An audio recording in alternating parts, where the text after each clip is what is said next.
დღეს მოვედით ყველაზე ცნობილი კლარას ხოდოგის გასასინჯად. ოღონდ არ მეჩხუბოთ, მე არ მაქვს გასინჯული. მოკლედ ბათუმში ყველა ლაპარაკობს ამ ადგილზე. თვითონაც რომ გავდიოდი, სულ ხედავდი რომ გადაჭედილი იყო ხალხი და ეხლა ვერ გამოვტოვდი ის რომ არ გამესინჯეთ. აქ არის ორი სხვადასხვა ხოდოგი. ერთი არის კლარას, მეორე არის ბოვარიული.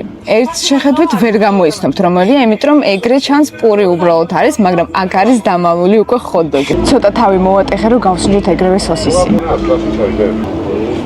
პური არის ძალიან მაგარი, ძალიან ფუფულა არის, მაგრამ ჩემთვის არის ცოტა ბევრი მაიონეზი და ფარავს ყველანაირ გემოებს. აბა გავსინჯოთ მეორე. თქვენ თვითონ ხედავთ, რომ ძალიან ბევრი соуსია შიგნით და ვისაც უყვარს მაიონეზი, ალბათ ძალიან მოეწონება. აბა გავსინჯოთ მეორეც. მაგალითად გაამარეს.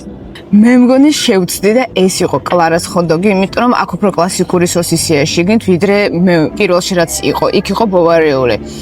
აქაც იგივე სიტუაცია არის, ძალიან ბევრი მაიონეზია და კეჩუპია და მე არ მიყვარს ზოგადად მაიონეზი და შეიძლება მაგის გამო არ მომწონს, მაგრამ ეს არის ერთ-ერთი ყველაზე ცნობილი ხოდოგი ბათუმში. თქვენ კი დამიწერეთ კომენტარებში თუ გაქვთ გასინჯული კლარას ხოდოგი და თუ მოგწონთ.